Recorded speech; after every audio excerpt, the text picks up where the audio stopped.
All right, let's talk about one of the most explosive books of the 20th century. I'm talking about Hannah Arendt's Eichmann in Jerusalem, and we're going to get into the chilling and, believe me, incredibly controversial idea at its very heart. So let's just dive right in. It's a question that kinda haunts you, right? When you picture a mass murderer, what do you see? You probably imagine a monster, some raving fanatic, someone who looks totally different from you or me. But what if the real truth is way, way more disturbing than that? Well, this is the book that turned all of that on its head. It was written by the philosopher Hannah Arendt, and it gave this shocking answer to that question, an idea that would just ignite a firestorm, the banality of evil. So picture this. The year is 1961. Adolf Eichmann, a key architect of the Holocaust, has been captured. He's on trial in Jerusalem, and the whole world is watching. And reporting on it for The New Yorker is Hannah Arendt, a German Jewish philosopher who had actually fled the Nazis herself. But she wasn't just there to report the facts. Oh no, she was there to understand. And what she concluded was a bombshell. She said Eichmann wasn't some diabolical mastermind or raging fanatic. The evil he did was, well, in her famous words, it was banal. Think about that. Banal. The evil of an ordinary, unthinking bureaucrat. A guy who was way more motivated by climbing the career ladder than by some grand evil ideology. And let's be super clear here. This was not about excusing him. Not at all. It was about putting a name to a terrifyingly new kind of evil. Arendt really built her case by painting this incredibly detailed portrait of the man himself. She saw him as a lifelong joiner. You know the type. Someone who's just lost without an organization to give them an identity. He spoke in clichés, in official-sounding jargon, which to her showed a profound inability to think for himself. He wasn't a monster. In fact, the court psychologists found him disturbingly, almost terrifyingly, normal. And this quote just illustrates her point perfectly. These are Eichmann's own words, talking about how depressed he was after the war ended. You see, his deepest fear wasn't being punished for his crimes. It was the terror of having to live an individual life, without any orders to follow, without a big organization to belong to.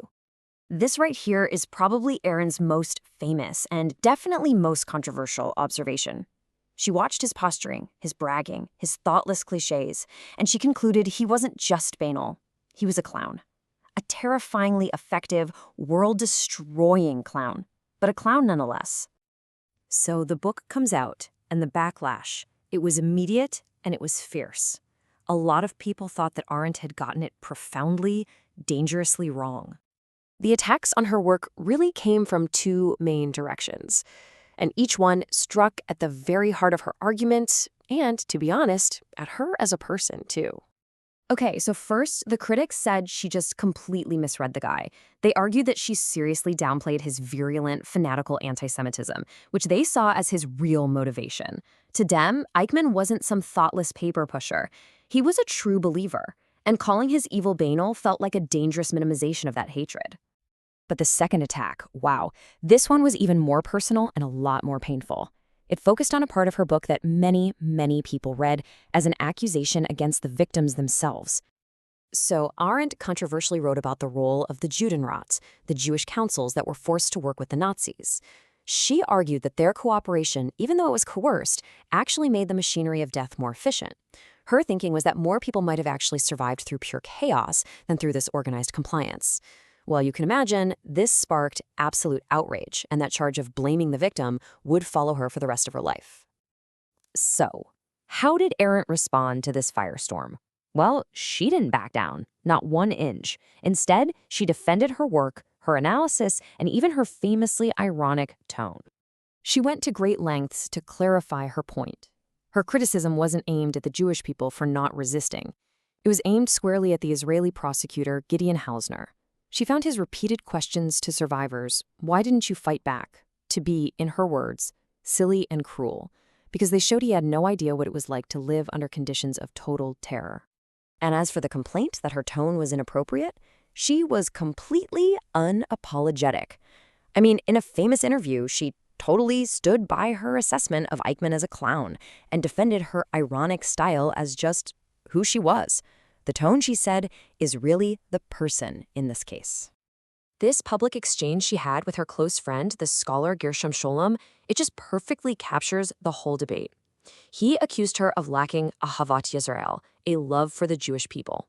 Her response was pure Arendt. She said, "I have never in my life loved any people. I love only my friends." It was a philosopher's answer to a deeply emotional charge. So here we are, more than 60 years later, and we're still arguing about this book. Why? Because this idea of the banality of evil, it has a profound and, frankly, a pretty dangerous legacy. Let's be absolutely crystal clear on this crucial point.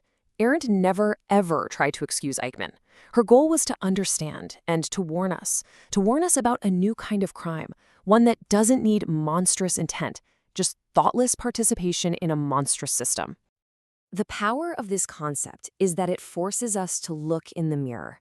It's a warning against blind obedience, against the kind of careerism that puts a promotion ahead of basic morality, and against a failure of imagination, that simple inability to stop and think about what we're doing from the perspective of the people who will suffer the consequences.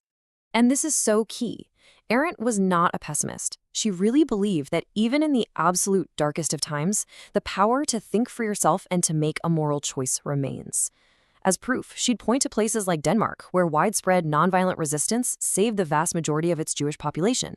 Some people, she insisted, will always refuse to comply. And this is how she ends her book. It's not about vengeance, it's not about fanaticism, it is a cold, hard philosophical judgment. She's saying that Eichmann, by supporting a policy to wipe entire groups of people off the face of the earth, had forfeited his own right to share the planet with the rest of humanity. You know, the controversy just never died down. Historians are still debating her portrait of Eichmann, and philosophers are still wrestling with her definition of evil.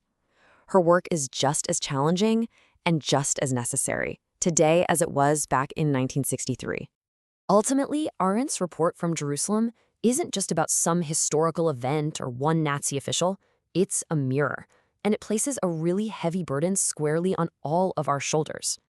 Because if the greatest crimes in history can be committed by people who just refuse to think, by people who just follow orders and speak in clichés, then maybe the most fundamental moral duty that every single one of us has is the responsibility to just stop and to think for ourselves.